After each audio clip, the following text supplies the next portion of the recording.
Welcome back, and welcome to the 100th episode of I'm Not Joking. It's a good one. I think you're going to enjoy it. Anthony is great. So I'm going to be winding down this podcast. I may have a guest here or there, but it won't be coming out on a regular basis anymore. I'm going to be turning my attention to some other things. As you know, I have a new book out, Shtick to Business, What the Masters of Comedy Can Teach You About Breaking Rules, Being Fearless, and Building a Serious Career. I'm really excited about it, and I think it has some important lessons that are really important now, given what we're dealing with the pandemic, the economic uncertainties, and the problems that it's all causing. I want to thank you as listeners for sticking with me as I figured this out. This has really been a great experience for me. I'm Not Joking has helped me develop a new skill, being a better interviewer, being a better listener. Admittedly, I still have some improvements to make. I've had a chance to meet incredibly fascinating people that I otherwise wouldn't have. I've learned a ton. Actually, many of the conversations that were in this podcast, the insights have shown up in the new book and have really changed the way that I see the world. It's really been fantastic. And I hope you've learned something along the way, been a little bit entertained, had some good laughs, and so on. And so I want to thank you for listening. I hope you enjoy this episode. I look forward to connecting with you in other ways, whether that be through what I'm going to be doing with my book, webinars, classes, speaking, etc. Also, as you may know, I've started a new podcast, something completely different than I've ever done before. And it's off to a really great start. It's really stretching me. And it's called Solo, the Single Person's Guide to a Remarkable Life. I'm hoping to use some of the lessons that I've learned here to make that podcast even better. Just want you to know I appreciate you. I hope you're holding up. And please reach out if I can help in any way. I hope you enjoyed the episode. Let's get started. Welcome to I'm Not Joking, the podcast that looks at the lives of funny people. I'm Peter McGraw. Today's guest is Anthony Jeselnik. I've never done this before, but I got a kick out of the first paragraph of his Wikipedia page. American comedian, writer, actor, and producer, he is known for his dark comedy style, which emphasizes ironic misdirection, non sequiturs, biting insults, and arrogant demeanor, and a stage persona that frequently takes amoral stances. Now, this is me speaking. You can see him on Good Talk with Anthony Jeselnik on Comedy Central, and his most recent stand-up special, Fire in the Maternity Ward, can be seen on Netflix. Welcome, Anthony. Thank you. Thank you for having me. Did you write that intro to your Wikipedia page? I've written nothing. I don't even know how to edit. I've had people be like, you got to take this off of there.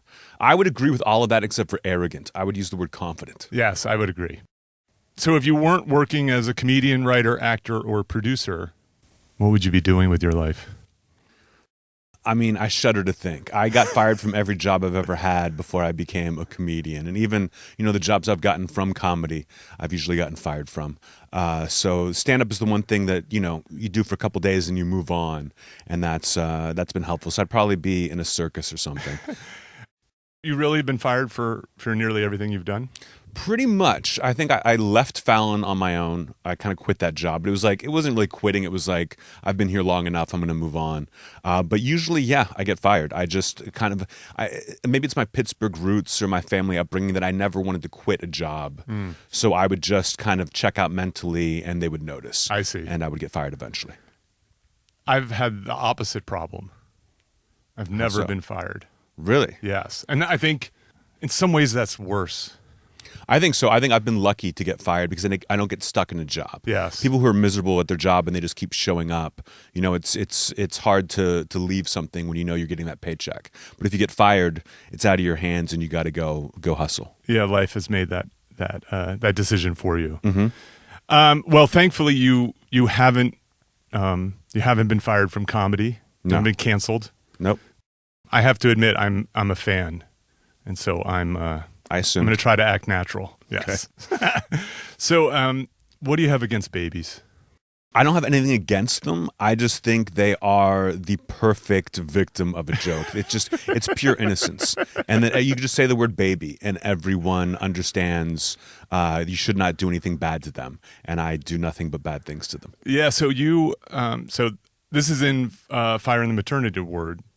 The drop a baby bit is in there. So first of all, the way you say baby, that's purposeful. I mean, not people. I've heard people comment on the way I say baby, but Right. but I don't. It's not on purpose. Okay. It's just the way that I talk. It's just the way you talk. Okay. I didn't know. I mean, stand-up can be that nuanced. Is that you noticed consciously or unconsciously that you get a bigger laugh when you say baby a particular way, and then you start saying it that way to maximize the laugh. Yeah, I mean, there are a lot of words that I say differently. In the way that I talk, people were like, you sound like Christopher Walken, or you sound like John Malkovich. And I thought it was something that I came up with comedically as I was, kind of doing my act, that it's a way to hide punchlines and deliver jokes better. But my dad gets it. My dad will be talking and someone will say, you sound like Christopher Walken. But I think it's a family thing. There is work on how you pick up the sort of the mannerisms and the speech patterns of people in your life. So we have a mutual friend. Well, he's a friend of mine. I don't know if he's a friend or acquaintance of you, Shane Moss, who is going to be on the podcast. Actually, I think he'll be on the episode after yours. Yeah, I know Shane. I would say I know him enough to say hello. I see. But I don't know that much about Shane. I've noticed I've picked up like a thing where I can't exactly do it right here, but it's sort of this, it's not a laugh, but it's kind of an acknowledgement that something's funny that Shane does, and now I do it just from spending a lot of time with the guy. I've done that where there are comics that I can't watch anymore because I pick up mannerisms or things they do that are fun. Like I used to watch Dave Attell when I lived in New York every time he did a set at the Comedy Cellar. And one day I came upstairs and said, I got to stop doing this because I would do things, I would take mannerisms, certain things that he would do, and I would do them myself because they were fun. It's like if you're talking to someone with a Southern accent and you start speaking in a Southern accent because it just seems interesting Right. and you're just being rude. That's interesting. That's so different than like sports, for example, where you like if you play basketball, you'll steal another player's move. It's people welcome it. They're actually complimented by it. Oh yeah, absolutely. I mean, it's like I don't know if you mean just like kind of like the way they dribble or like something like almost like skateboarders kind of evolve off watching each other. But there are plenty of guys who still do like Jordan's tongue wag, exactly, things like that just seem fun. Yeah, but the pursuit of comedy is so focused on novelty that there's almost nothing that you're allowed to be too similar. No, I think there's I have a friend who we talk about aspirational jealousy, where you can kind of like see something someone's doing and you want to do something similar. You don't want to steal their act, but you want to experience what they're experiencing, but you want to be singular, I think. Yes. And you don't want to take too much. Like it's rare that I watch comedy unless it's very absurd, because then I know I'm not going to run into anything. But if I hear like, oh, you're kind of like Daniel Sloss, I keep hearing that name. I'm very aware of him, but I've never seen anything he's ever done because people compare us, and I'm like, it's not a knock on him. I just don't want that in my head. Yeah, well, certainly it can. You also avoid that inadvertent joke stealing stuff that happens where people forget that they heard something and then reproduce it. I don't worry about that so much as I worry about something being taken off the table for me. I see. Like I end Fire in the Maternity Ward with a long story about abortion, and I heard that Louis C.K.'s last special, 2017, opens with a joke about abortion. And I was like, I won't watch the whole special. And so someone, I think Chris Rock was like, it's nothing like your bit, but I still didn't want it in my head. I didn't want to know. That makes sense. Yeah. So then how... So that sort of aspirational element at this stage in your career, where do you find it? I'll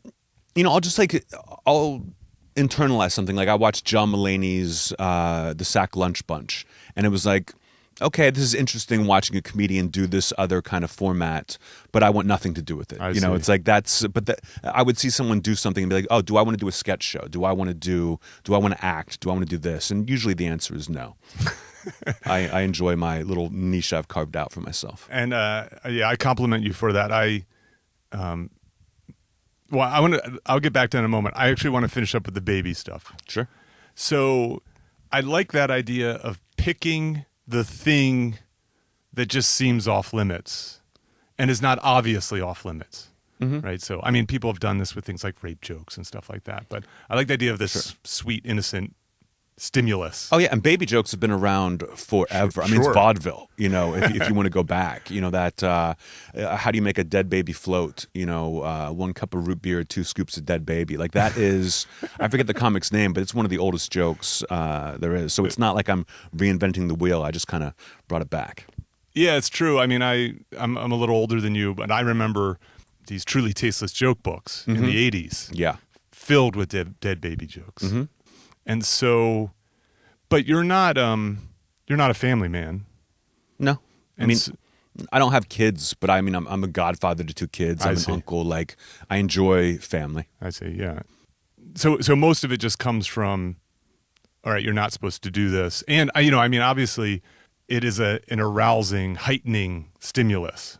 So so when it lands big. Yes. Someone once told me, comics love to give advice. And when I was starting out, someone said, never joke about hurting animals because everyone in the audience is just imagining their cat. And I said, challenge accepted. And every special I've done or every hour I've done has like at least 5 or 6 jokes about hurting animals because I just thought if I can get them to laugh at this, good for me. Yeah. So that seems to be a theme, like a theme for you, which is let me heighten the challenge, right? This thing is hard. How do I make it harder? Yes. Your stage persona seems built on that promise of I might not be that likable to begin with. Let me make myself sort of absurdly unlikable, and then this is my opinion. It flips. Yeah. Yeah, and I couldn't even explain why it works. I just know that it does work. When I started trying to do that, people just followed me with it. That I just kept going, and it's really fun. It's more fun to play the villain than it is to play the hero. Yes. So I never really wanted to be liked. It's just I'm going to work so hard that you got to respect it, and you can enjoy that. So you used that term villain in my presence once before, actually, when I asked you to do this. And I'm not sure you're the villain. So let me make a case. You're not a hero. Sure. Okay. So, first of all, I think I have a tiny glimpse into why it works for you.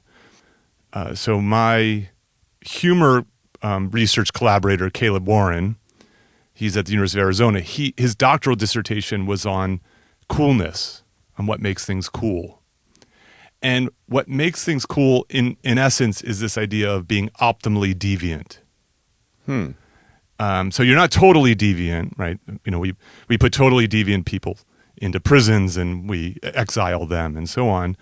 And then certainly people who always play by the rules, they're not cool at all. But when you look at cool people and cool things, they have this kind of level of autonomy where they kind of fit in, but they don't fit in. Like they sit in this sort of sweet spot that moves as culture moves, and as people start to gravitate to something that's cool. Coolness is this fleeting thing, and I think that there's this.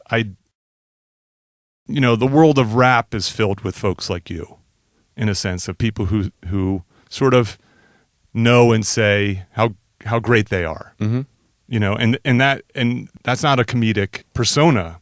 Typically. No. Usually it's more of an all shucks, self-deprecating thing, and you've taken it in the other direction. I don't think I could have been a comedian and been self-deprecating. I never thought I would be a comedian when I was growing up. I loved comedy, but I saw comedians as like the guy wearing the bad Hawaiian shirt with the bad haircut so he could make fun of himself, and I just thought that was lame. I was like, if I'm going to do this, I'm going to do it in a cool way. And I agree with everything you're saying, but I would add a level of comfort with it. You're comfortable no matter what because you are cool. So if the audience likes you or they don't like you, it's all the same. You don't give a shit. Yeah. It's sort of. I like that term, unapologetic. And then you've kind of, with time, you've embraced it. Like you dress better on stage. That's just money. It really is. Really, it wasn't a thoughtful No, it was just process? like now I can afford to, and I don't have I don't have good taste, but I know what I like, and I just buy the most expensive version of that, and I I see. wear it all the time. Yeah. I love that because I'm like, oh yeah, he's really undergone this. He's like, he's got a better haircut now, and he's got this, these cool jackets he wears. Yeah, it's just money. Okay, I thought it was like this. The reason I say this is because I made money factored into it a little bit, but I made a decision to dress better when I teach. Mm-hmm. And so I wear a suit now when I teach, like no tie, but I did it as a thoughtful element. That's very funny. So you're not a hero, but you're not, in my opinion, you're not a villain. I think you're an anti-hero. I'll take that. Yeah, I certainly wear a black hat, but I do some good things. Yeah, it's like you don't have the purity of a hero. You're not Luke Skywalker. You're more like Han Solo. Mm-hmm. And so, or Don Draper, or like there's all these. I mean, to me, anti-heroes are the coolest people on TV. I always compare myself to Al Swearingen from Deadwood. It's like you're introduced as a villain, but then worse people come along that you end up becoming a hero in your own right, even though you don't really have this morality. I'm never a voice of reason. My jokes aren't telling people how they should behave or what they should do, but I get away with it. Yeah, I think that's now. How long do you think you can get away with it?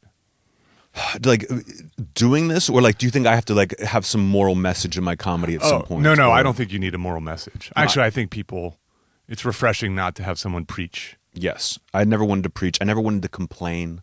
I think I can get along with it, away with it as long as I'm doing comedy. I don't know if I'll be a lifer, if I'll be doing this in my 60s, but I like to kind of just see how far I can go. I'm amazed that I've done as much as I've been able to do. The fact that I'm working on my 5th hour now, I thought, because my heroes never did more than 2 or 3 hours. Who are they? Stephen Wright, Mitch Hedberg, Rodney Dangerfield. Like, to do short jokes kind of had a smaller shelf life, and it was a different time where people weren't doing as many specials. There wasn't the turnover that there is now, so I benefit from that.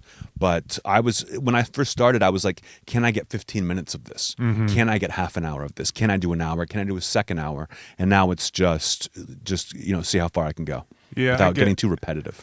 I mean, the reason I asked that, it's not a critique in any way. It's just an observation that people, I don't want to say people move on, but there again, that search for novelty lends itself so much to, people peak and then they come down. And so if they're not sort of reinventing themselves in different ways, I don't have an answer. No, I think it's like a sequel to a movie. It's like, how many sequels can you get away with before people abandon the franchise? And I loved those early days where I came out on stage and people had no idea what the hell they were in for. And it was this shock. Yes. And now people know what they're getting, and they can still enjoy themselves, but it's not this like, blow your hair back moment that it was when I was opening for guys like Doug Benson and walking half the crowd who like paid to see someone else but couldn't sit through me to get to them. But the people who stayed were like blown away. Like Doug would say after shows, people would come up and be like, that guy who opened for you. And he would say, they would either say is a genius or is the worst person I've ever seen. Like you either love me or hate me. And now I've found my audience, or my audience has found me. That it's not the surprise it used to be. And does that change your approach at all? No. Okay. So you can just lean into it even more. I've got blinders on, and I'm just one joke in front of the next, and it eventually forms the hour. But I don't know. I don't have like a goal. I'm not like, this hour is going to be like this. I just keep writing and figure it out as I go. So we might as well get this over with, because I know you're going to make fun of me about my forthcoming book. So I have a book that's coming out. I'm not making fun of the book, just the title. Just the title. So the title is Shtick to Business: What the Masters of Comedy Can Teach You About Breaking Rules, Being Fearless, and Building a Serious Career. And so you're in the book for something else, but you just said something that I love as a behavioral economist and business school professor, is you figured out your audience, you don't care about your non-audience, and then you just work to delight your audience. That idea of you have blinders on, you don't care about. So this is one of the lessons called create a chasm. And so obviously dropping baby jokes, abortion jokes and so on, are good at creating a chasm. Yes. And I when you really look at the best comics, that's what they do. And then they don't complain about it. They're just like, oh, you're more like a politician than you're like a musician as a comic, I think. Like, typically when someone doesn't like an artist, a musician, it's not that they hate the person, they just don't care. Yeah. But when someone doesn't vote for a candidate, usually they hate that person. Yes. Yeah. I think everyone thinks they have a great sense of humor, and if they don't like something, they're almost offended by it. Yes. They don't say you're not funny to me. Yes. They say you're not funny. Yes. And they would never say this. I don't like this music. Isn't fun for me. They don't think about it that way. That's right. It's easy to ignore. But something about comedy, and I don't really think people get upset at the comic. They get upset that other people are laughing at it. Yeah. Right. I use that saying all the time. You can't say something's not funny. You can't say It's Always Sunny in Philadelphia is not funny. It's in his 14th season. Like, of course it's funny. It's just not funny to you. If I ever feel insecure, I just think like the biggest comedy of the past 10 years is The Big Bang Theory, a show I've never seen an episode of. Like, I've nothing to do with. I'm sure the people who work on it are great, but it's this mass appeal that I think it's a folly for comics to chase. If you get it, great, but you should be doing what you want to do. I agree. I'm trying to do more of that with my life. So anti-hero or villain, like spending time with comics is really inspirational to me because more than anyone else, they live the life the way they want to live it. Mm-hmm. And I think that's pretty cool. So so one of the lessons in the book is called the reversal. It's actually called Reverse It. And so in my email to you, I said, oh yeah, we'll talk about the reversal. And you're like, okay, whatever that is. Yeah. And so the idea, I argue that the reversal is sort of comedy 101. And even if you're not taught it, you sort of, as a comic, often have a good instinct, which is, people call it misdirection or whatnot. You bring people one way and then you take them completely in the opposite direction. Like the other day, I shot an elephant in my pajamas. What the elephant was doing wearing my pajamas, I have no idea. Exactly. Yes. And so the joke that I have in the book, please forgive me for reading it, or maybe I should have you. Can I have you say it? It's the pack of cigarettes joke. Oh, strict parents. I'll try to remember it as best I can. Okay. When I was a kid, my parents caught me smoking a cigarette, and they made me sit down and smoke an entire pack of cigarettes just to teach me an important lesson about brand loyalty. Exactly. Yeah. Yes. More or less. Yeah. Yeah. Of course it's yours. You know. But I try to forget jokes as soon as I've taped the hour. I try to forget so I can make room for the new stuff. That it's some I remember forever, but some I'm like, oh, the wording's a little bit off. Yes. But the sentiment is there, and I remember I laughed out loud with that, and I thought it's a great example of the reversal. Mm-hmm. And so everybody's thinking the thing that they should be thinking. Yeah, it's cliche. Yeah, and so when it comes to that sort of technique, is that just something that you kind of naturally have and do, or is that like, are you kind of a mathematician when you're writing jokes? I think of myself almost as like a miner. I'm like mining for gold, and I think of I'm gonna like search this area of getting caught smoking cigarettes, and how many different ways can that go? Okay. I always like the idea of parents making you smoke a pack of cigarettes to stop you from smoking, and it was like, what can I do with this? I see. I have a joke in a couple specials ago about a nun hitting me with a ruler, and for a decade I was trying to figure out how to twist that and get the reversal on it. I see. That sometimes you're just in it. It really is just numbers and coming up with in many situations, and then finally you find it, and it's almost like this.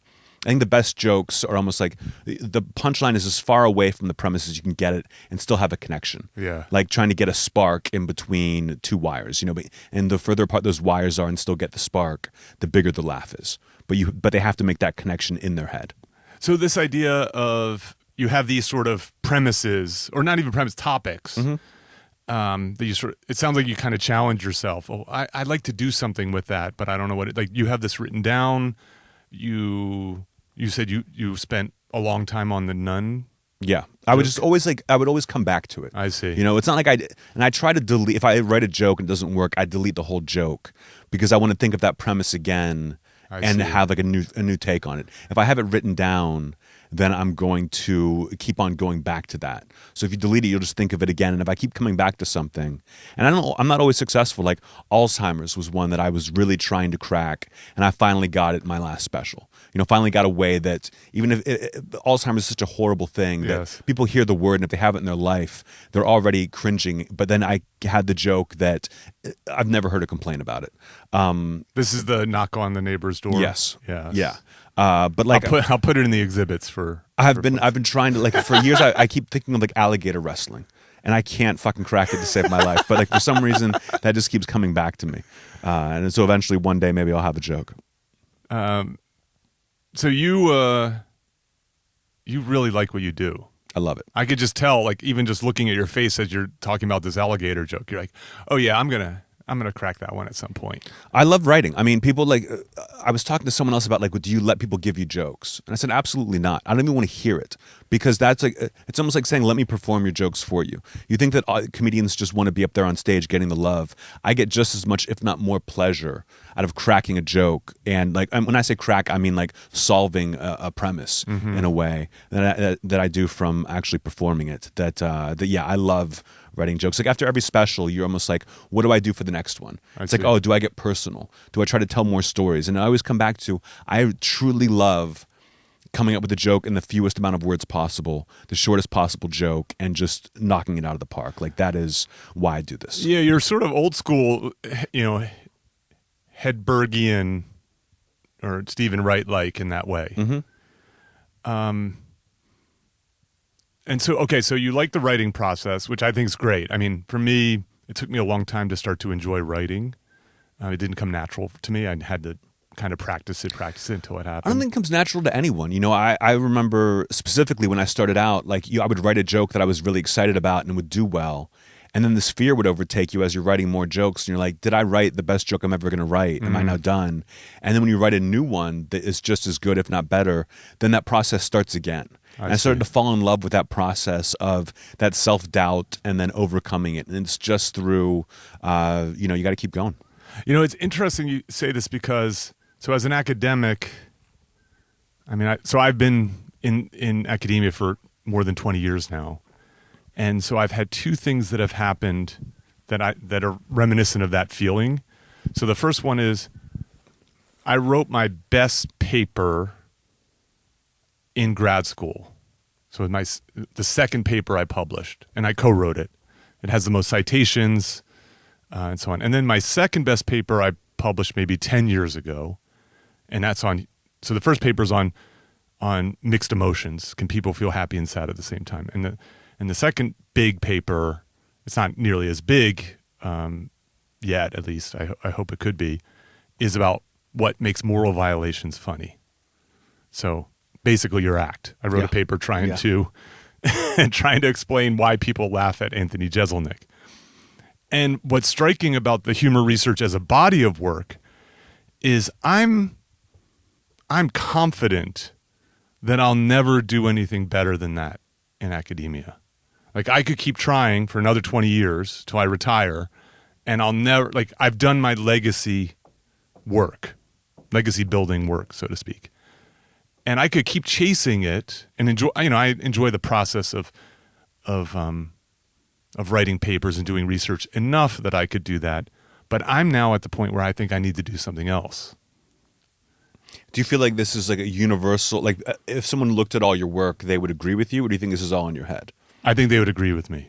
Because I'm always surprised at how people respond to my work. Like once you put it out there, it's out of your hands. I always think that everything I do is better than what I did before it. And the way people rank my specials and my hours is always a surprise to me, and it doesn't bother me at all. I see. You know, the thing about academia is that academics are really good at scorekeeping. So they're very judgy people. And so you have things like citations and whether your papers are assigned in PhD seminars.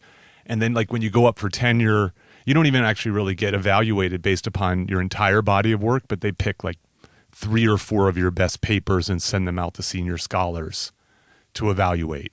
So in many ways, you don't even get judged on an average; you get judged on your winners. Mm-hmm. And so, which is nice because if you write a shitty paper, it doesn't really affect you. At all. Yeah, and so I mean, I don't need to figure it out here with you. I have other questions I'd rather ask. I'm not envious of a life of academia. I just read. Have you read Stoner? No. I forget. I want to say John Williams, but that might be wrong. It's about a book about a guy who does a life of academia and how miserable he is. It just seems like things are out of your control. One of the things I love about stand-up is it's very much in your control. You can get up as much as you want and work on what you want. But in academia, a lot of it's political. Yeah, I think there's a capriciousness to the especially the publication process that leads academics to say that it's the best job in the world, but then to constantly complain about it. Mm-hmm. And so there is a little bit of the sort of freedom of the stand-up comic that I think is sort of enviable.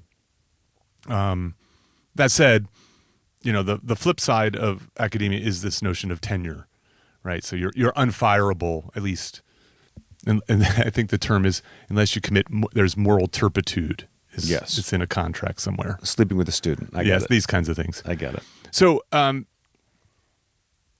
actually, let's lean into this for a moment. So, you may not even know this, but I just launched another podcast. As if I'm not busy enough. Congratulations. Thank you. I know this is how easy it is. I've got two. So it's called Solo, The Single Person's Guide to a Remarkable Life. Mm. And so I make maybe, I don't know, I've taped maybe 10 or so episodes, and it's getting a really fabulous response, like way bigger than the comedy stuff in some ways. Like I have people texting me, emailing me, reaching out on social media saying, "Oh my God, I can't believe this exists."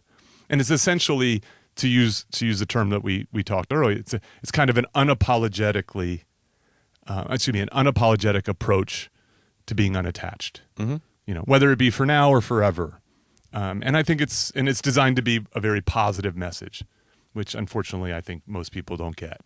No, I mean, there aren't movies about like the joys of being single. You know what I mean? It's like you've got to end up with someone at the end of the movie. Otherwise, it's unhappy. But I'm happily single, okay. And I would say that I'd rather be lonely than be annoyed. Whenever I'm with someone, I'm just like, God, I need my alone time right now. And I've just realized, like, why am I? You're almost trying to feed into someone else's idea of happiness by forcing a relationship. And I've certainly had relationships in my past, but I'm very happily single and not looking for anything. People are surprised by that, and it's like, no, I'm happier than you are in your marriage because I can do whatever I want. Yeah. So, well, then I may have picked up a new listener then right now. So, I like that idea too. Well, okay. So let's talk about this for a moment, if you don't mind. So, first of all, I think the idea is that marriage is kind of overprescribed. Like when 86% of people do it at least once in their life, it's probably too much. There's almost nothing else that many people. I don't think even that many people get through high school. Mm-hmm. That's I'm being hyperbolic, but I want to give you kind of a chicken and egg question, and my plan is to ask this of several stand-ups, and that is, which of these statements do you think is more true? And that is that being a lone wolf helps you become a better stand-up, or becoming a good stand-up kind of leads you to being a lone wolf? I mean, I would have, I think both are true in a way. Okay. I think both feed each other. I was always kind of a lone wolf anyway. But I also think that, like, having a sense of community helps you develop material. Mm-hmm. Being a lone wolf might make you a better stand-up. It might give you your own kind of perspective, but you don't have the stimuli to keep coming up with material. Mm-hmm. So you kind of need a little bit of both. Like, I don't like going to parties, but I try to force myself to go in order to come up with new material. Otherwise, I'm just reading books all the time. But yeah, I would say, I think they're both true, but if I had to pick one, okay, I would say being a lone wolf makes you a better comic. Yeah, I certainly from a lifestyle standpoint, that seems to be the case, right? Lots of time alone, writing, being out on the road, heading out at night, going to the store and, doing that kind of work. I think you also just hone your own perspective. If you see a movie with someone and you go out and you start talking about it, you end up kind of sharing an opinion almost. But if you just watch it by yourself, you walk out and you have your opinion, and that kind of solidifies for you. I see. So I remember I just stumbled there a moment ago because I was trying to remember, you were saying like entertainment is very focused on coupling up, right? So even if it doesn't exactly work, I'm thinking like movies, like, have you seen the Clooney movie Up in the Air? Yes. That's a very lone wolf style. I know several comics who told me they cried during the movie because it's like it reminds you of that life of being a comic and going through the airport by yourself and always traveling by yourself. It's one of the reasons that even as a lone wolf that I bring my own opener on the road, just to have someone that I always tell them, just so I can like look at someone and roll my eyes when like the manager comes in the room and starts trying to be your friend. I can look at someone and be like, God, this fucking guy, that helps. The other movie that this. So I thought Up in the Air does that about as well as a movie can. There's not many. There's a bunch of movies that bug me from a solo perspective. I understand from a rom-com perspective and so on. So Breakfast at Tiffany's is one of those movies. I've never seen it. So it was essentially, what's her name? Who plays Holly Golightly? The very elegant Hepburn. Thank you. In the movie, she ends up with the writer, the sort of charming, but maybe a little bit vapid writer. She doesn't in the book. She leaves him and goes off and marries a prince, Saudi prince or something like that. The other movie is about a boy, the Hugh Grant movie where he's a bachelor, unapologetic. I've not seen that either. And by the end, it starts off very lone wolf-like, and by the end, he's part of a huge family of community of people and so on. I think those are crowd pleasers. Yeah, it made me think of Planes, Trains, and Automobiles. Okay. When at the end, John Candy reveals that his wife has passed away recently. This is his first Thanksgiving alone, and Steve Martin invites him into the house to have dinner with him and his wife. And his wife has been hearing Steve Martin complain about this guy for a week, and then she invites him into the house. And there's a theory that John Candy's wife is in his briefcase, is in his suitcase. Oh, is that this right? This big trunk he's been carrying around the whole time, that he's killed his wife. And I love that theory. It makes the movie so much more enjoyable. Have you noticed this about television and film? So one of the earlier, I recognize this is an episode of I'm Not Joking, and we're talking about it like it's an episode of Solo, but so the third episode of Solo is Why Are Superheroes Single? I interview an English professor who's an expert on comic books. And he talks about how the hero, the sort of hero's life is a singular life. Like to be a superhero almost requires being unattached. I read comic books, and who said this, but I agreed with it, that for a hero to have the closest person in their life, someone that they lie to, is not a heroic thing to do. Yes. If you're married to someone and you're not telling them your secret, it's not like Spider-Man and Mary Jane where she knows. It's like and he had to eventually reveal it to her, but when the person closest to you in your life you have to lie to all the time, it's just not a heroic thing. Yes. So you kind of have to be single. So what's fascinating about television, what's that? With dead parents. With dead parents. Yes, exactly. Well, one of the striking things about television and film is the number of widowers that exist. Like, writers kill off women all the time in order to have an unencumbered man who's seen positively. Yes. Right? So there's a show about it right now, The Unicorn. Is all about a recent widower who's like the most attractive man in the world because he's got a young daughter. He clearly was a great husband, and it's so sympathetic that like George Clooney in ER. Like he's a womanizer, but he's a pediatrician. Yeah. So it's like, you got me. They're in. But what's fascinating about it is women don't die. Men die. There's tons of widows in the world, but good luck finding. Yeah, there's like a sadness to a widow, but a widower, it's like this land of opportunity. Yeah, exactly. It's so fascinating. It's kind of cheap to do it. I mean, versus the guy being a longtime bachelor. That it sort of shows you the stigma of being single or even being divorced and single, right? There's in both cases, those guys are harder to write a story for. Yeah. Yeah. Okay, so I saw that you read Greg Dean's book. Mm-hmm. So I met Greg Dean when working on my first book, The Humor Code. And he has this, he's kind of a mathematician in a sense. Like he has sort of a, not formula, but he has a way to go about approaching jokes. That book had a big effect on you in terms of getting started, kickstarting things. What did you think? Yes. I mean, there were like, excuse me, I was working in a bookstore and there were like 3 different books about stand-up comedy, and this was the shortest one and maybe the cheapest, maybe the least expensive. And so I grabbed that, read it, and kind of got, what he was saying, the joke formula and the different things to do.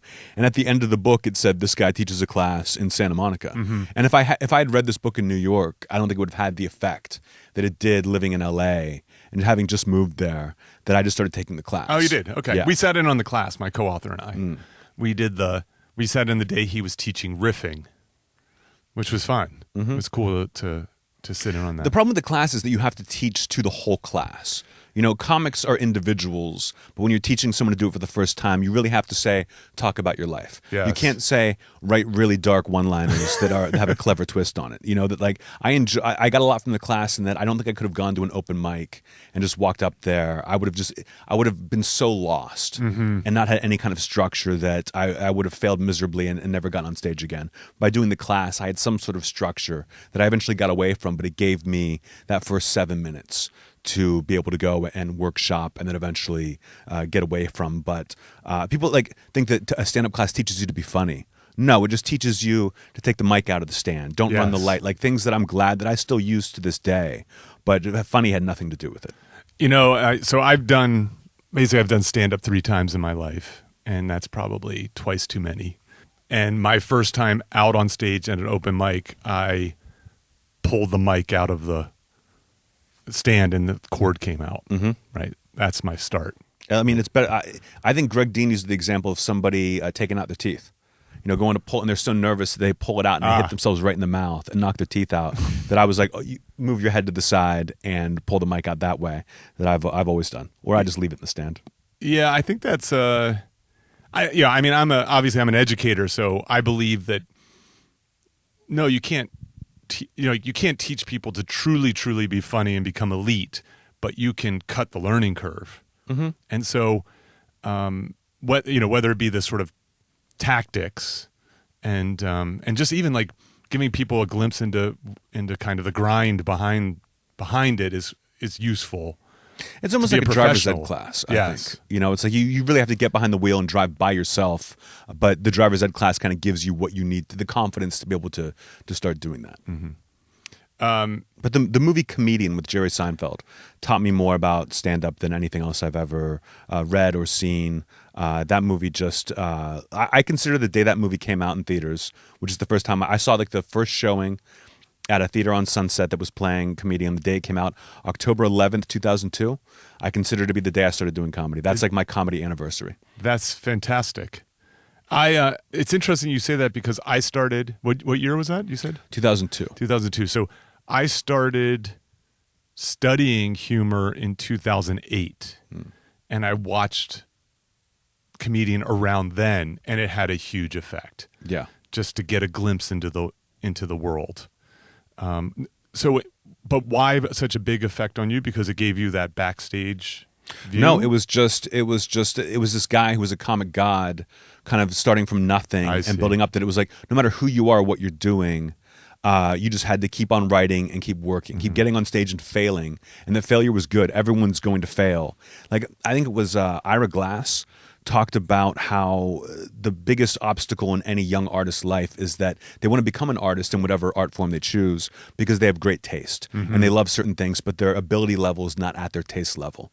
And they have to get through those formative years in the beginning where their talent catches up to their taste. Like, I would go to open mics and bomb and not understand. Like, I knew I was funnier than these people that I was watching, but I wasn't getting laughs, and it would just drive me nuts. And once I saw that movie, it was like, just keep going and eventually things will come. I see. That's great. Oh, so I want to ask a few other things, just things that I sort of picked up. So David Spade has your favorite joke? One of the favorite jokes? Yeah. And it's I have a home in Boulder, Colorado. So it's a Jonbent Ramsey joke. And what is it about? So the joke, I'll give the glimpse into it. This is an old, I mean, It's so old, yeah. It's an old joke. Yeah. But he says, you know, in sort of classic David Spade fashion, he's like Jonbent Ramsey. He goes, not hot without her makeup. Not that hot without the makeup. That hot. That is important. Not that hot without the makeup. Not that hot. Okay. And so what is it about that joke that tickles you so much? Part of it's the way he says it. Okay. As if it's completely acceptable that he's judging this person. And she was part of these like beauty pageants. Yes, you know what I mean? sure. That's like everyone thought of it as this poor girl who was murdered. But the idea of making her a sex symbol was just hilarious to me. Yeah. That and just to be so blasé about it, as if she wasn't dead. You know, is what just destroyed me when I first heard it. Yeah. I mean, it certainly seems kind of aspirational for you at the time, right? You know, it's like, okay, not supposed to be making fun of this for multiple reasons. One is it happened a long time ago.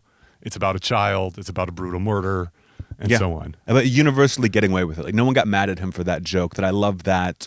You know, what do you have to change or what do you have to not say? It doesn't matter even what you say, it's what you don't say. Like I've been thinking about it a lot because of Kobe Bryant's passing. Yes. And the comics who got in trouble for making a joke that day, and I did not. You know, I made a joke, and it had nothing to do with Kobe. And like when I've made jokes about tragedies the day of, I'm very careful to never mention the tragedy. Yes. You know, I talked about the Aurora movie theater shooting.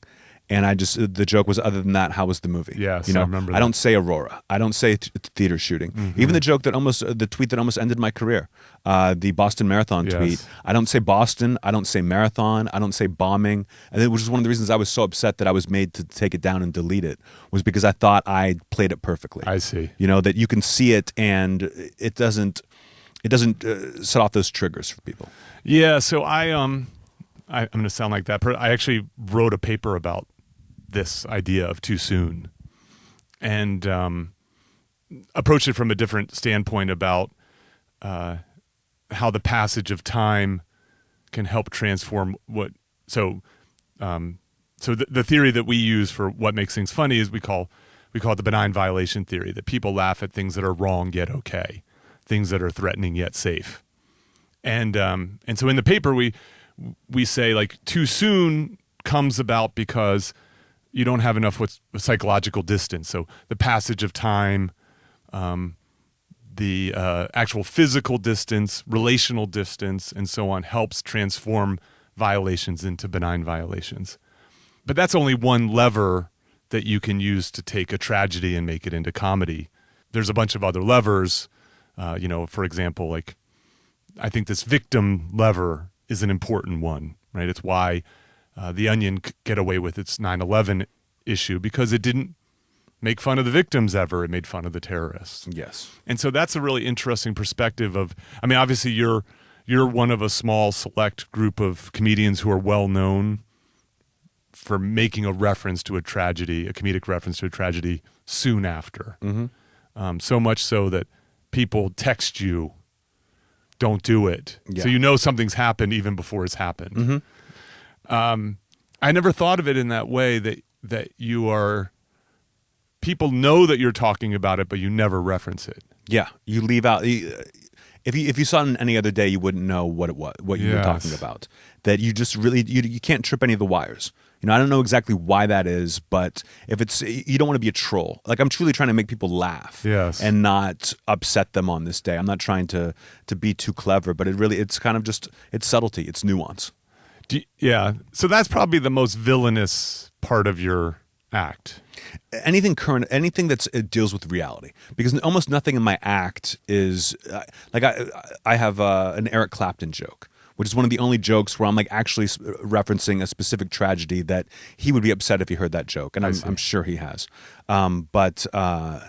But everything else is completely made up. You know, I say my father, family members I use a lot because you get that relationship right away. I don't have to say my friend Jeff, you know, my friend Eric. I don't have to keep introducing new people, saying your brother gives you everything you need to know. But when you're talking about actual, like you're commenting on the news, these are real people. I see, yes. What was the origin of these tweets? Like, did you decide I'm going to start doing this? Did it just happen and then you got a positive response? I'm trying to remember. I think it was just I saw it as a challenge, and that I was good at it. And then I started trying to do it too much. I didn't realize. It took me a while to realize I don't have to do it. Only if I have a good joke. I see. Because if someone's like, "Where's the joke today?" and you don't do it, those people go away. If your joke isn't ready and you do it, you hear about that for a long time. Yeah, it's because a lot of people asymmetric. see it. Yeah. Yeah. And it took a while to learn. So when there is a tragedy, you seek an opportunity, but if it's not there, you just pass. Yeah, I mean, and a lot of it is social media. It's not that like the special thoughts and prayers. People are like, oh, you don't like people mourning on Twitter. It's like it's the word thought. It's the phrase thoughts and prayers is so rote that you're not putting any thought into it. And when like David Bowie passed away and people were giving their remembrances, talking about concerts, I'm not making fun of those people. It's people who are just like thoughts and prayers for the family of David Bowie that I'm like, you're not really doing anything. Mm-hmm. But I understand the communal mourning that can take place. But social media has changed things so much that I was kind of just lampooning that. I would never make fun of someone if they were upset about something in real life. It was just in social media I could twist that what everyone else was doing. So without Twitter I wouldn't have ever thought to do it. I see. Yeah, the medium. So you are quite good at roasting people, planned or unplanned. Yeah. And where did that come from? I always enjoyed the roasts, and do you bust on like if you have a kid, like you have a bunch of brothers and sisters, a bunch of sisters and a brother? Yeah, 3 sisters and a brother. I'm the oldest of 5. And was there a lot of roasting in that family, busting on each other? Yeah, but it was mostly me. Like I was definitely the best at it, and I was definitely the not so much a bully, but I was just the more clever one. Okay. Like even in class and school, kids would make fun of each other. And I remember this one girl told me, we were friends, but she would say, I would go home and think all day of something to say to you, and then I would come into class and say it to you, and you would just immediately think of something off the top of your head that would make me look like an idiot. Okay. That it was just an instinct that I was good at, and I don't know if it was a defense mechanism that I turned into an offense mechanism, but I loved it. And I loved roasts because it was the once they started being televised, it was just the hardest jokes. I worshiped Jeff Ross before I ever got into comedy because he was so good at finding just the way to say it. Yeah, that guy's incredible. Mm-hmm. Also, his willingness to get up close and personal with quote unquote victims, targets that you probably shouldn't. Mm-hmm. Like I watched a clip of him roasting the Boston PD. So they invited him into the Boston Police Department. He sat in like the briefing room and roasted these cops, and it's just so cringeworthy. Yeah, I'll never forget his joke about Courtney Love. Is like, how does Kurt Cobain look better than you do right now?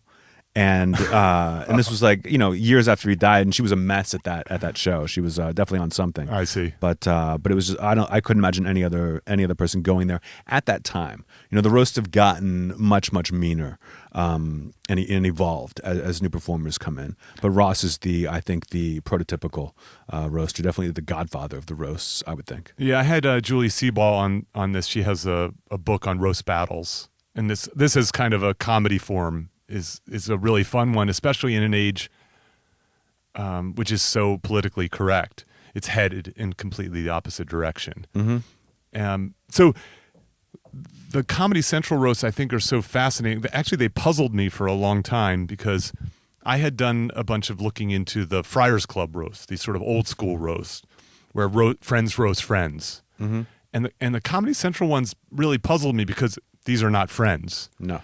And then I realized, and I want to get your reaction to this, I think the secret to why those roasts work is because everyone roasts everyone on the show. That is, you roast your fellow roasters as well as the target. Yes. And then that gives you license to be as vicious as you need to be in order to be funny. Does that make sense? Kind of. I would say it's almost like there's no designated hitter. If you're a pitcher in the National League and you bean somebody, you got to go up to the plate and you can take a hit too. In the American League, if you bean someone, you're an asshole. Yeah, and you don't have to face it. Someone else gets beaned. Yeah, as a result. One of the things I do at the end of I'm going to say it again, shtick to business, is while the whole book is about what we can learn from the masters of comedy, in terms of thinking differently, being more innovative, building a career. I end with an epilogue about why not to be like a comedian and the kind of errors and problems that the comedians face. And one of those things is being unhealthy. Like, I think comics have one of the least healthy lifestyles. They can. I mean, there's certainly people who are extremely healthy. Well, so I bring this up because you strike me as one of the healthy types.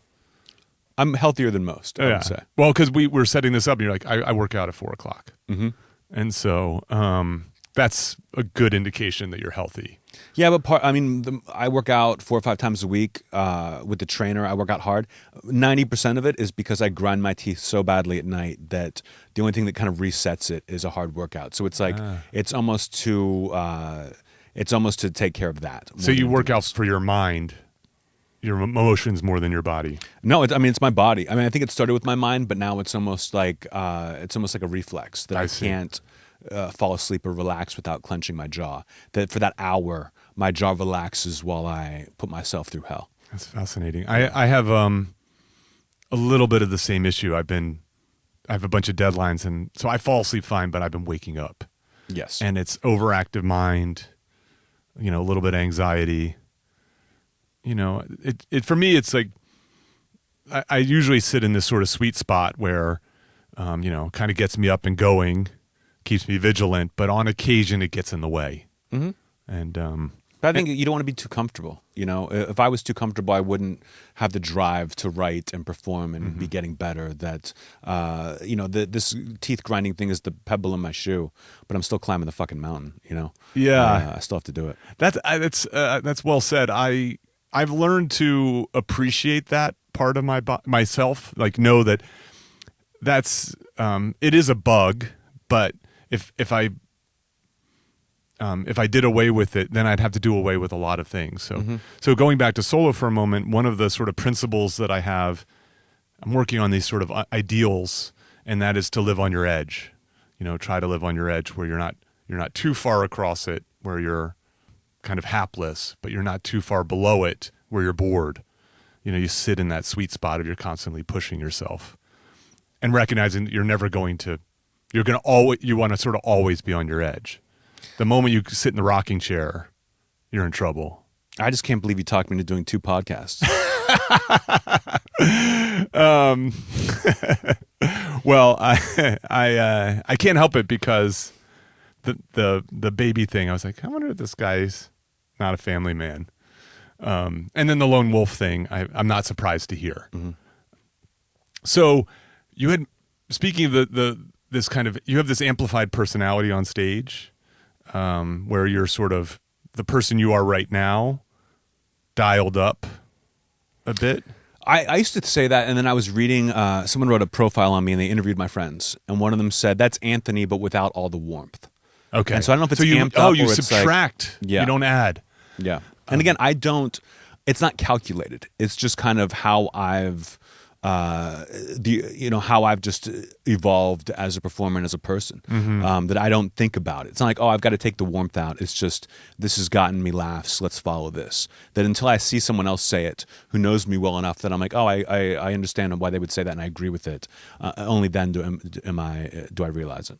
Yeah. Okay. So the question I have is this, and we were talking about Kobe, about that second chapter in life, right? Mm-hmm. So you could argue that Kobe had that lack of warmth, right? He named himself the Black Mamba. Mm-hmm. But then a Black Mamba mentality doesn't serve you off the court as a family man perhaps in the same kind of way. Then you turn into Jordan. Yes. And Michael Jordan is just, he's just dead inside. I don't know if I would agree with that. I would say that Kobe kind of took the Mamba mentality, as he called it, and applied it to his family and applied it to making movies and creating stories, whereas Jordan still very much wants to be playing basketball and would love to get in a time machine and go back, whereas Kobe was happy to leave that behind and just focus his intensity on being a great father and being happy. That's fair. You know, okay. you really can be almost competitive about your happiness. And that's why I think it was so much more tragic that he was really enjoying and successful at that second act, where most athletes or entertainers are not. Yeah. That I hope to have a second act like that, where I like that, almost like an aging punk rocker, that like you did the hardcore shit when you were younger, and as you age, you can soften, but you still have that street cred. Mm-hmm. You know, you still get the respect. That if you start out kind of corny and trying to be likable, that as you age, it doesn't age with you, and you can't go back. I read an article. So it was, I think Jordan was around 50, 51 or so, and he was contemplating trying to make a comeback in the NBA. He's like, he needs to lose some weight and all this kind of stuff. And you're like, you did the chapter, just start a new book. I think of that Onion article that was Michael Jordan clearly wearing his uniform under his suit, and it's like him wearing a suit, but you can see the Bulls jersey underneath it. Like, yeah, he would love to still be. That's what didn't find the way out. And I think a lot of that is planning. I think Kobe planned ahead. He kind of saw it, and Jordan did not. It probably helped that his dad was a player. Sure, you get a glimpse into that, like what life is like afterwards. Mm-hmm. I think most people never have a plan. They just start doing something that they're good at doing, and they just keep doing it without ever considering.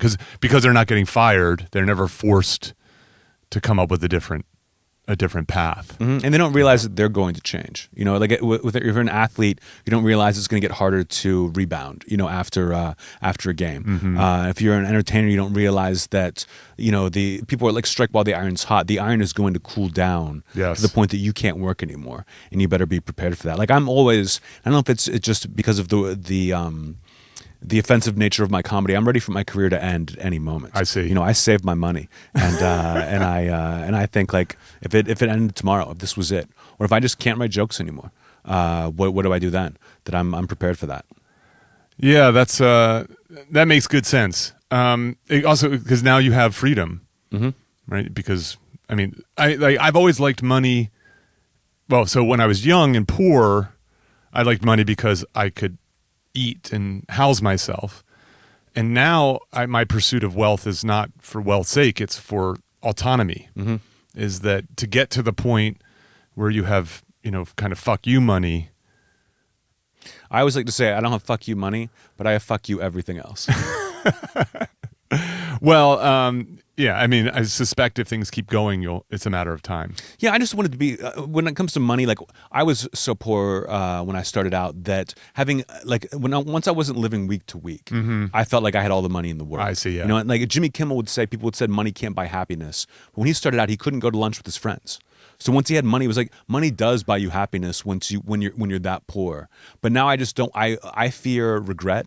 I fear retiring now and then looking back in 10 years and being like, that was stupid. Oh, you know, that's the fear. That's what kind of how I think of money. And money's important to me now in that if I take a job and they're not paying me, then I know they don't really care and I'm not going to be taken care of. And I mean, like, in terms of like, if they're not giving me that, if I'm doing a free stand-up show, I can't count on the lights and the mic working, you know. If they're paying me a lot of money, I know that they have to respect it. Because I've taken jobs where I've taken less than I thought I was worth, thinking they'd be like, oh, you're doing us a favor, let's take care of it. They never value it. And they don't. They just respect you less. That I just want the respect. That's all I care about money-wise now. Yeah, I've had this experience with a talk I gave. So I'm working on a new talk. The process is similar to yours, but I mean, it's not exactly the same. So, but you know, I look for opportunities when I have a new talk to give it. And I remember asking, "Oh, can we film it? I want to be able to watch it and maybe even get some tape for a sizzle reel or something." Like, they're like, "Our contract doesn't allow us to do that." I was like, "Well, can I just hire someone and bring it in?" And they're like, "No, you can't." And I'm just like, "I'm doing this for free." And my sense of, if I had charged my normal rate, even if they said no, they would be saying no in a different way. Yes. They just never value it. Yeah. In that way. People don't respect free. Yeah, they don't. It's true. A couple quick things, and then, well, first of all, I can't imagine you retiring. It would never be a hard retirement, but if every time I'm done with the hour, because I think of it in terms of hours. Like once I come up with one joke, I've got to build an hour around it. Otherwise, that joke goes to waste. That I think there will be a time that I'm just like, you know what? It's like people don't retire. People retire because they don't want to go to spring training. You know, it's like that beginning part that I don't have it in me to go through the really hard work. Of where when I start a new hour, I'm bombing at the Comedy Store every night during the week for months until I build that 15 minutes that I can kind of that becomes the keystone of the hour. That once that becomes too painful or I'm just too rich and comfortable to go out and do it, that's when I stop. I don't know if I'll retire. I can always write more, maybe go into books, act. I'll never be like I'm done. But there might come a time where I don't live in LA anymore. Right. And you've got to bring me in. I see. But I don't know when that. I don't have a plan for that. So you have a show called Good Talk, where you're doing the opposite, Yes, more or less, and doing it better. Yes. Funny. I mean, comics have to go through this interview process all the time. Yes. Morning radio is like, a rite of passage for every comedian. These different late night shows where you have to answer the same questions in like a funny way that I like lampooning that and parroting that. And it's been fun just to sit and talk with my friends. And instead of having to write everything and go through standards and practices and get notes, it's like if we're just riffing it off the top of our heads, it's much more fun. It's fun to watch and no one can really give you notes that I like. I have one note. Please. You got to tell Comedy Central to get more people in the audience. We didn't want an audience because if there's an audience, you have to play to that audience. Oh, really? If you and I were doing this live and there were like 100 people there, it would be a much different interview. The people there are just our writers. Oh, is that right? There. Yeah, it's just a few people. And we might open that up a little more in season 2 and have a couple guests, but no more than 10 people in there. And the crew was allowed to laugh, but we had to cut that out for sound issues. I see. But we didn't want an audience because it just changes the way that people answer questions. You want to be more entertaining as opposed to being honest and open. That makes sense. Oh, the only reason why I gave that note is because like the episodes I've seen, there is some laughing, and it just seems so sparse. Yes. But that's just because those are people in the room. And they're pretty far back. I see. Yeah. But we wanted so that you can hear a laugh when you say something funny, I see. but it's not distracting enough that you're playing to it. Got it. Okay. Oh, that's interesting. Well, I take my note back. I wasn't going to take it anyway. I know. I figured. So, is there anything in particular you'd want to talk about or that you're interested in? Like things that are on your mind? Things about comedy. I've just been doing this lately where I'm just like, is there something you want to talk about? I mean, because when I'm coming into this, I knew that the book was called Stick to Business, but I didn't know anything else about it. Okay. That I wondered if you would want to talk about the business side of comedy. And I've just been able to, I hate it so much and don't care at all that I've just surrounded myself with the best people, the best manager, the best agents, the best lawyer, the best business manager that I get to kind of stay out of it. And there's a series of checks and balances where I know I'm getting my money and things are being taken care of. But at the same time, the negative of that is I can never fire anybody because I know I've got the best person. Oh, and if I fire them, I'm always going to have to get someone worse. That if I get mad about something, it's very frustrating. So I have a story in Stick to Business about Bill Murray's 1-800 number. Bill Murray got rid of his agent. And so if you want Bill Murray in a movie, you can't call his agent because he doesn't have one. You've got to find his 1-800 number. You've heard the story? Oh yeah, and then you call and leave a message. Sometimes he calls back, sometimes he doesn't. I've heard on what was it, Lost in Translation, the movie in Japan, that the day they start filming, they're not sure if he's going to show up. Right. Like Yeah, it's that kind of thing. That I'm a little more professional than that. Okay. But I remember like Jack White doesn't have a cell phone. Jack White from the White Stripes and other bands, the musician, doesn't have a cell phone. Just doesn't. He has an assistant who does it, but he doesn't carry that around. That I'm going to get to that level. I don't need an 800 number, but I would love not to have my cell phone, to not be checking email all the time, just to get rid of that entirely and be able to focus on life as opposed to that contraption. Yeah, that I think pursuit of freedom. I mean, to me, again, so wealth can help you pursue autonomy. I think fame works against it. David Mamet he wrote an article that I loved where he said that every artist starts out with 100% freedom. My first open mic, no one had any expectation. I could have done anything. I could have done interpretive dance or tell one-liners. But as you become more famous and you become more entrenched in the art, you lose that because people have an expectation. When people come to buy tickets to see me, if I do interpretive dance, they're asking for their goddamn money back. That's right. You spend your entire life trying to get back to 100%. of creative freedom. And I don't know if that's true across the board, but it's always been interesting to me that you become kind of a prisoner of your own success. Yeah, that's so fascinating. Luckily, I love, what I do. I see comics who chose a different persona and they get stuck with it. This persona will age well. I knew that I didn't want something that would just be funny in my 20s and would seem kind of lame as you got older. It was like, this guy, I'm playing the devil. The devil can be any age. Yeah, it doesn't matter. Yeah. Actually, it works even better as you get older because you become more accomplished and you like, yeah, look. Yeah, I've done this. Yeah, I think about like Gilbert Gottfried in that way. This voice, this character, and the having to turn it on, turning it off, and how do you ever abandon it? Yeah. So regarding the book, thanks for indulging me. I like that idea of you want the best. Where possible, the people who you're going to collaborate with, team up with, are going to be way better at what they do than you could ever be. And way better at what they do than anyone else in that sense.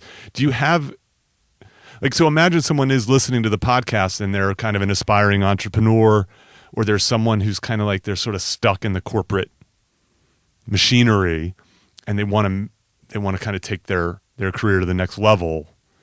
What advice or what do you think as you look back at your life and what worked for you that you might say to them, even though they're not going to be a comic? Yeah. First, I would say I'm glad I'm not you. And then I would just say bet on yourself. When push comes to shove, bet on yourself, because if you really put the work into it, that's the best thing you can do. You can't rely on other people. Even like having a great manager. The manager can help me do things, but I have to want to do them. They don't bring me things. It's like, I want to do this. I have it. I have the new hour. I go to my agent. My agent doesn't write jokes for me. I say I'm ready to tour, and they put me in whatever room I want. I see. Whatever room. They get me the best deals, and I can trust in them, but I have to do all the work myself. Yeah, I like that idea. I always like people who bet on themselves. Yeah. I remember there was an ad. Remember, like 20 years ago, maybe there was a thing where it was like goldenpalace.com was a betting website, one of the first betting websites, and they would pay boxers to spray paint goldenpalace.com on their back. Yes, I remember this. And they would always do it to the underdog. And it would be the guy who'd probably lose, but he'd get this money on top of it. And one guy finally said, "Can I bet the money on myself?" And they said, "Yeah." And he beat the hell out of the guy and ended up doubling his money and won a ton off of that, and they stopped doing it. But I just love the idea of being so confident that you took this thing that only losers really did and then won the fight. I think they did something with like the bottom of your shoes. There was a bunch of these kinds of things. Yeah, that's great. I believe that too. I have a personal story in the book. So the final chapter is called "Take a Bigger Stage," and in it I talk about coming to a bigger place. So comics moving to LA, New York, taking a bigger platform. So like for example, the story of Steve Martin moving from stand up to television, film, and so on, increasing reach, and then in the final part, I talk about taking a bigger perspective, and I tell a personal story where I say that the comics, when it comes to their material, they ask why. And comics are very good about, well, why do we do this? Why? They're almost childlike in terms of that perspective. But when it comes to their life or their lifestyle, they ask why not. And I tell a story about this dinner I host at these academic conferences. So you have to imagine how boring these academic conferences are. They're just mind-numbingly boring, especially after you've done them for 10 years. It's just the same thing over and over again. It's like this with food. Thank you. Yeah. And so I host this dinner with my professional friends who've now become personal friends. And this was maybe 10 years ago as I was starting to reshape my career and starting to study humor and so on. And I do a lot of talking at this dinner. I just can't help myself. Like I'm among friends and I'm showing off and having a great time. And at one of these meals, I decided like I'm just going to sit back and just listen and just pay attention. And what struck me about this group of people, I mean, these are very accomplished academics. So these are people who got PhDs at Ivy League universities and are at elite business schools. And I listened to the way they talked about their professional problems. and they were complaining because that's what academics do at dinner. But they had this perspective that I never had growing up poor and being kind of a state school kid and not being at an elite university, which was these problems were annoyances.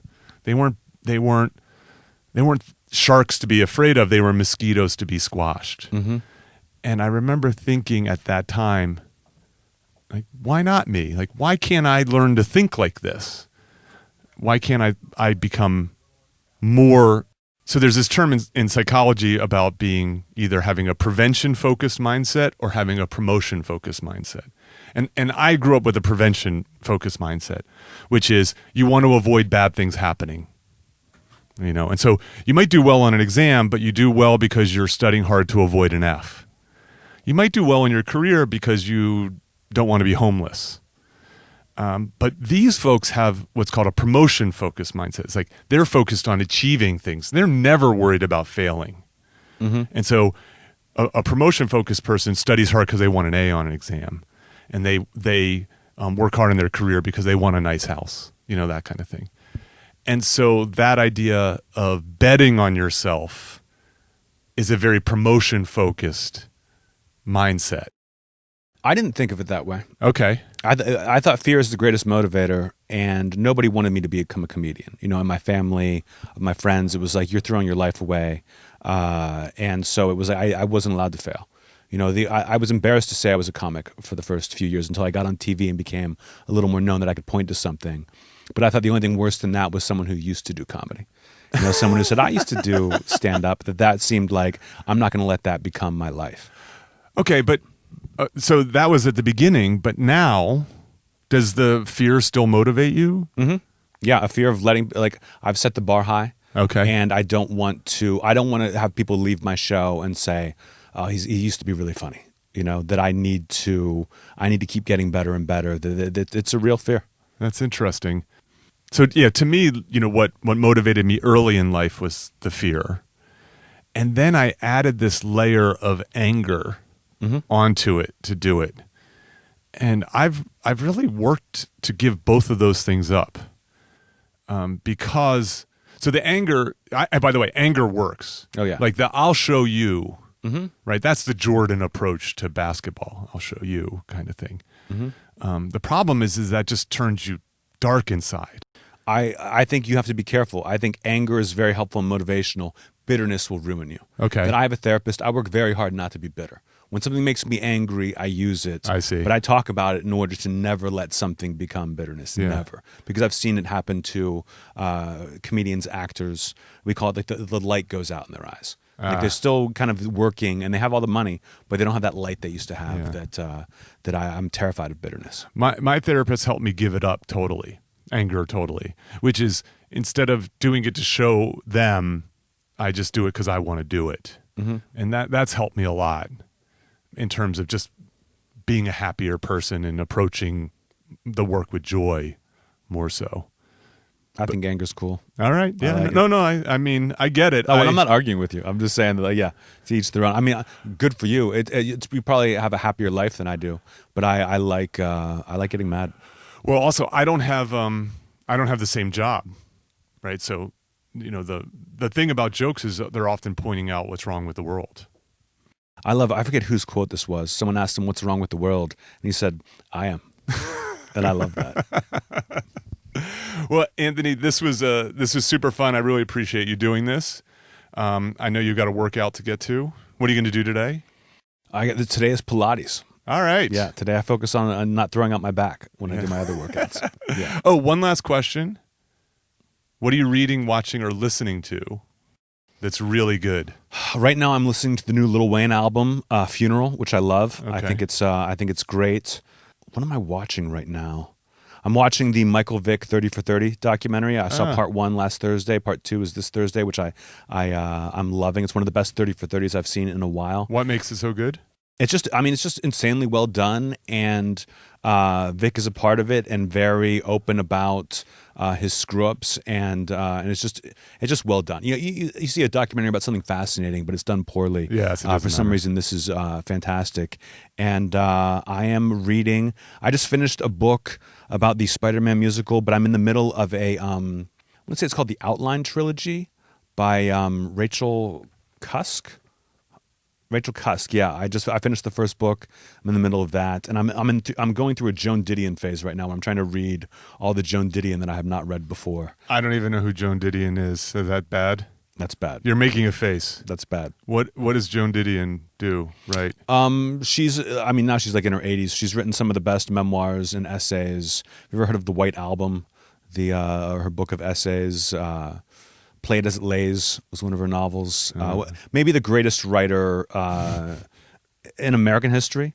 Up definitely in top 10 up there with like Mark Twain and shit like that. Like, wow. I loved Bret Easton Ellis growing up, and she was Bret Easton Ellis's favorite writer. Okay. So I was like, I've gotten into her later on. I'm a huge fan. I was a psychology major, not an English major, so maybe I get cut me a little slack. Not knowing who Joan Didion is, it's bad. No slack. That's fair. Okay, that's good. No, one of the things I always ask that question of my guests, and one of the things that I think is really striking about my guests is how well read they are. Like that. So it's not all comedians. It's funny people generally, and I get music rarely, so that's fun to get a little bit of music. But and then of course you get lots of TV, But I don't really watch TV much. I get lots of books. I mean, it's no surprise that the world's funniest people read books. I'm surprised because I talk to comics about books and no one fucking reads. Really? Yeah. And I always think to be a writer, you have to read all the time, no matter. It can be the back of a bottle of shampoo, but you got to read something. And most people look at me like I'm crazy when I talk about books. In my book, I say that reading is nutrition and writing is exercise. Mm-hmm. You need both together. Yes. Yeah. Anthony, this is great. I'm glad to get you into 2 podcasts, sort of. I really appreciate it. Absolutely. Cool. Thanks for having me. Cheers.